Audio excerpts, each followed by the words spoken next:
जी ले जरा। एपिसोड 2। उस रिपोर्ट को देखकर सांची की आंखों से आंसू बहने लगे। वो बिल्कुल शांत बैठी हुई थी, लेकिन उसकी आंखों से लगातार आंसू बह रहे थे। बुलबुल ने उसे खींचकर अपने गले से लगा लिया और उसके पीठ को हल्के हाथों से सहलाने लगी।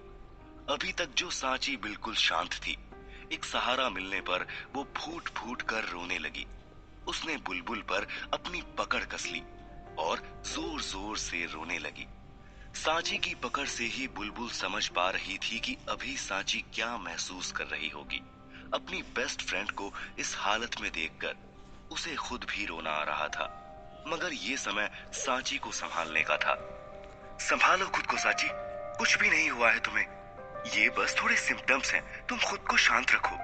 देखो अभी अंकल आंटी आते ही होंगे, और अगर उन्होंने तुम्हें इस तरह रोते हुए देखा तो फिर मुझे उन्हें सब कुछ बताना होगा। बुलबुल ने सांची को शांत करने की कोशिश करते हुए कहा, क्योंकि वो ऑलरेडी बहुत वीक थी और उसके लिए अभी ज्यादा स्ट्रेस लेना और भी हार्मफुल हो सकता था। बुलबुल की बात सुनकर सांची उससे अलग हुई और अपने आंसुओं को पोंछते हुए कहा, नहीं बुलबुल, मम्मी पापा मेरे हॉस्पिटल में होने की बात को लेकर पहले से ही परेशान हो रहे होंगे, और अगर उन्हें इस बारे में पता चला तो। बुलबुल प्लीज, तुम मम्मी पापा को इस बारे में कुछ भी मत बताना, और अभी ये सब कंफर्म भी तो नहीं है ना, इसलिए अभी तुम उन्हें कुछ भी मत बताना, नहीं तो बेकार में मेरी टेंशन ले लेंगे वो। सांची बुलबुल को ऐसा बोल तो रही थी, मगर वो कुछ ऐसा लग रहा था मानो वो इन शब्दों से खुद को शांत करने की कोशिश कर रही हो। इसको क्या पता नहीं चलना चाहिए और क्यों पता नहीं चलना चाहिए। हॉस्पिटल रूम का दरवाजा अचानक खुला और किसी की गहरी आवाज कमरे में एक पल के छाए हुए सन्नाटे को चीरते हुए कमरे में फैल गई।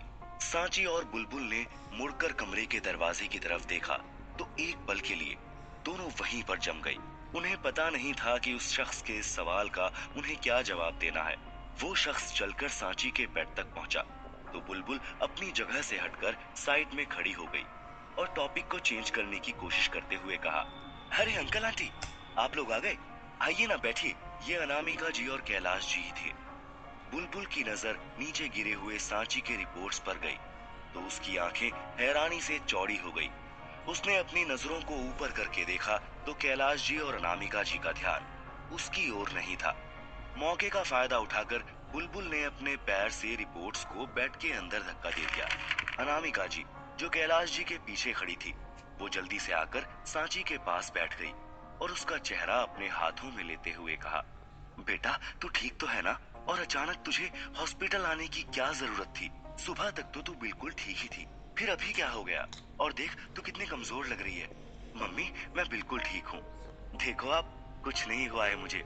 और ये ड्रिप, ये तो बस इसलिए क्योंकि आज मुझे कुछ फाइल्स को लेकर दूसरी कंपनी में जाना था, किसी डील के बारे में डिस्कस करने के लिए, और आज धूप थोड़ी ज्यादा थी और टैक्सी भी नहीं मिल रही थी मुझे, इसलिए ज्यादा देर तक धूप में खड़े रहने की वजह से मेरी एनर्जी बिल्कुल ही लो हो गई।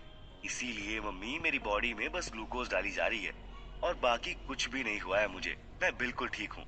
सांची ने अपनी माँ को विश्वास दिलाते हुए कहा कि वो बिल्कुल ठीक है। कैलाश जी, जो अब भी अपनी जगह पर ही खड़े थे, उन्होंने कहना शुरू कर दिया, ये सब तो ठीक है, लेकिन हमारे आने से पहले तुम लोग क्या बातें कर रहे थे कि उन्हें कुछ पता नहीं चलना चाहिए वरना वो तो परेशान हो जाएंगे। कौन परेशान हो जाएंगे और क्या जानकर? अभी कैलाश जी का लहजा काफी कठोर लग रहा था। कैलाश जी की आंखों में देखते हुए सांची को उनसे कुछ कहा नहीं जा रहा था। जब बुलबुल को लगा कि सांची कैलाश जी के सवालों का जवाब नहीं दे पाएगी तो उसने झूठी हंसी हंसते हुए कहा, एक्चुअली अंकल बात ये है ना कि सांची नहीं चाहती थी कि आप लोगों को उसके हॉस्पिटल में होने की बात का पता चले, और जब मैंने उससे कहा कि मैंने पहले ही आप लोगों को ये बात बता दी है तो वो कहने लगी कि इसके सर में या पेट में दर्द हो रहा था, इसीलिए हॉस्पिटल आ गई थी रूटीन चेकअप के लिए। और अब देखिए, सारा सच इसने आप लोगों को खुद ही बता दिया।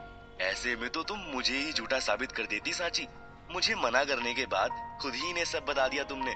बुलबुल ने सांची को मजाक में डांटते हुए कहा। कैलाश जी सांची के पास आकर बेड की दूसरी साइड पर बैठ गए और फिर थोड़ी देर तक उन लोगों ने वहां पर बातें की, और बीच बीच में सांची और बुलबुल को ढेर सारी डांट भी पड़ी। थोड़ी देर में एक नर्स आई और सांची के हाथ से ड्रिप निकालकर चली गई। सांची का मूड अब काफी हद तक बदल चुका था और वो अब थोड़ा फ्रेश भी फील कर रही थी। मम्मी, पापा, अब ना हम लोगों को घर चलना चाहिए, मुझे जोरों की भूख लग रही है। सांची ने किसी क्यूट से पपी की तरह मुंह बनाते हुए कहा, जिसे कई दिनों से कुछ खाने को न मिला हो। ठीक है, चलो अब चलते हैं, पहले मैं हॉस्पिटल की फॉर्मेलिटीज पूरी करके आता हूँ। कहकर कैलाश जी कमरे के बाहर चले गए और सांची भी अनामिका जी और बुलबुल की मदद से हॉस्पिटल के बेड से नीचे उतरी। अनामिका जी ने बुलबुल से कहा, बेटा तुम्हारा घर भी तो हमारे रास्ते में ही पड़ता है ना, तुम भी हमारे साथ ही चलो। आंटी, एक्चुअली मैंने भी अपने कुछ टेस्ट करवाए हैं, तो उसके रिपोर्ट सब आते ही होंगे, वो लेने के बाद मैं चली जाऊंगी, अभी आप लोग जाओ। बुलबुल की इस बात पर सांची मुस्कुरा दी, क्योंकि उसे पता था कि बुलबुल कौन से रिपोर्ट्स के लिए वहां रुकने वाली थी। अनामिका जी और सांची वार्ड से बाहर आई तो कैलाश जी, जो अभी वहां पहुंचे थे, बेटा सारा बिल ऑलरेडी पे था, बस डिस्चार्ज पेपर्स लेना बाकी था। ये बिल क्या बुलबुल ने पे किया? कैलाश जी की बात पर सांची ने सिर्फ कंधे उचका दिए, मानो कह रही हो, हाँ शायद, और कौन ही करेगा। फिर कैलाश जी ने सांची को अपने बॉस को थैंक यू बोलने के लिए कहा और वो हॉस्पिटल से बाहर आ गए। बाहर आकर उन लोगों ने टैक्सी ली और घर के लिए निकल गए।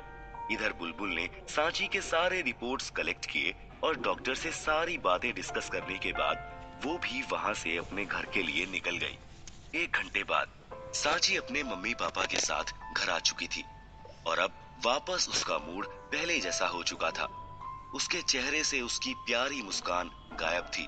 उसे कुछ भी समझ नहीं आ रहा था कि अचानक से उसकी लाइफ में ये क्या हो गया। आज सुबह तक भी उसकी लाइफ बिल्कुल स्मूथ और नॉर्मल चल रही थी, पर अब उसे ऐसा लग रहा था कि मानो किसी ने अचानक से उसकी पूरी दुनिया ही बदल कर रख दी हो। वो ये भी श्योर नहीं हो पा रही थी कि उसे अपनी इस कंडीशन के बारे में अपने मम्मी पापा को बताना भी चाहिए या नहीं, और अगर वो उन्हें बताए भी तो कैसे बताए। उसकी हिम्मत ही नहीं हो रही थी कि वो इस बारे में अनामिका व कैलाश जी से कुछ भी कहे, और अभी तो वो उस रिपोर्ट को लेकर भी पूरी तरह से कंफर्म नहीं थी, क्योंकि फाइनल रिपोर्ट्स कल आने वाली थी। यही सब सोचते हुए सांची अब आकर लिविंग हॉल के सोफे पर बैठ चुकी थी। सांची, अनामिका जी ने किचन से सांची को आवाज लगाई, पर सांची ने उनकी बात का कोई जवाब नहीं दिया। वो अभी अपनी ही सोच में इस कदर मग्न थी कि उसे अपने आसपास की ना कोई चीज दिखाई दे रही थी और ना कुछ सुनाई ही दे रहा था। सांची की माँ ने 2-3 बार सांची का नाम पुकारा, पर सांची ने उन्हें कोई जवाब नहीं दिया। सांची बेटा, किस सोच में डूबी हुई है तू? तेरी माँ तुझे कब से बुला रही है? कैलाश ने सांची के कंधे पर हाथ रखते हुए कहा, जो कि काफी देर से सांची को ऐसे किसी सोच में गुम देख रहे थे। उनके इस तरह अचानक सांची के कंधे पर हाथ रखने की वजह से सांची चौंक उठी और उसने अपनी नजरें उठाकर कैलाश जी की ओर देखा। हाँ हाँ पापा, कुछ बोल रहे थे आप? सॉरी, मैंने सुना नहीं। बेटा सुन, अगर कोई बात है जो तुझे परेशान कर रही है, तो तू उसे अपनी मम्मी पापा के साथ शेयर कर सकती है, और मम्मी नहीं तो पापा को ही बता दे। हम दोनों मिलकर उसका सलूशन निकालेंगे। कैलाश जी ने सांची के छोटे से मुरझाए हुए चेहरे को अपने हाथ में लेकर कहा, तो सांची ने अपने चेहरे पर एक मुस्कान लाने की कोशिश की। कुछ नहीं हुआ है पापा, मैं ठीक हूँ, बस थोड़ा डिजीनेस फील कर रही थी। सांची ने बात को टालने की कोशिश करते हुए कहा।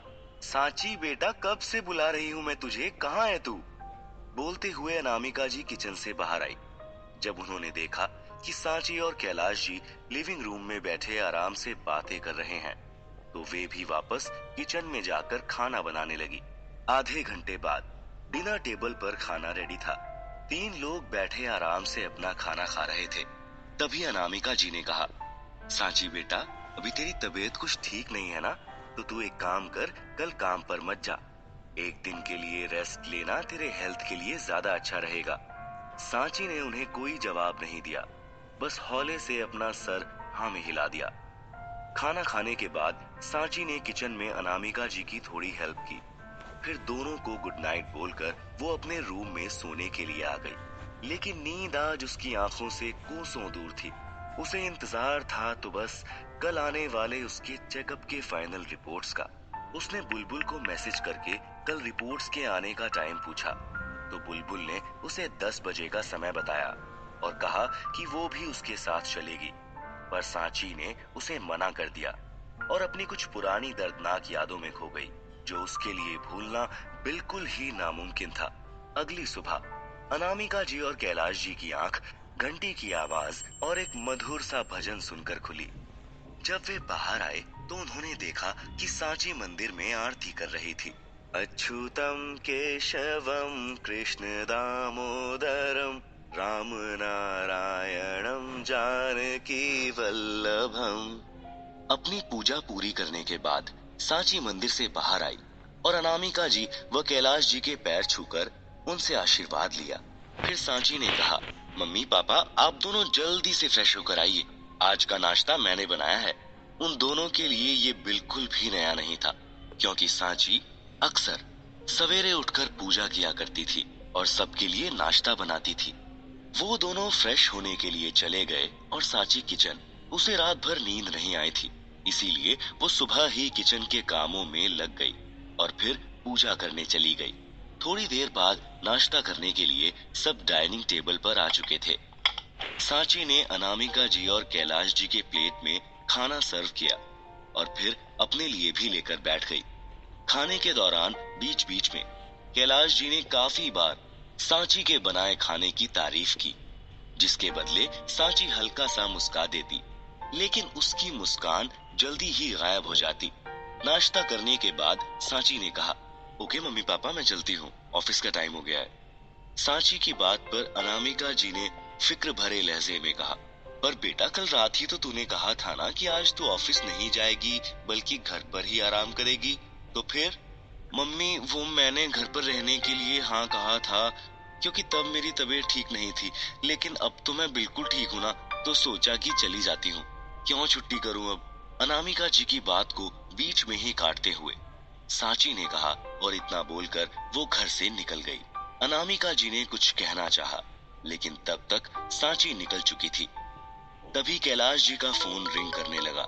कैलाश जी ने कॉल पिक करके जब दूसरी साइड बोल रहे आदमी की बात सुनी तो वो हैरान रह गए।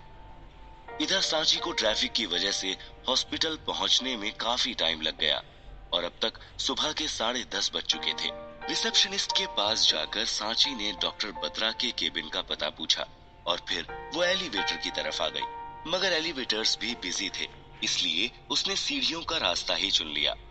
सेकंड फ्लोर पर पहुंचने के बाद सांची डॉक्टर बत्रा के केबिन की तरफ बढ़ गई। वहां पहुंचकर जब उसने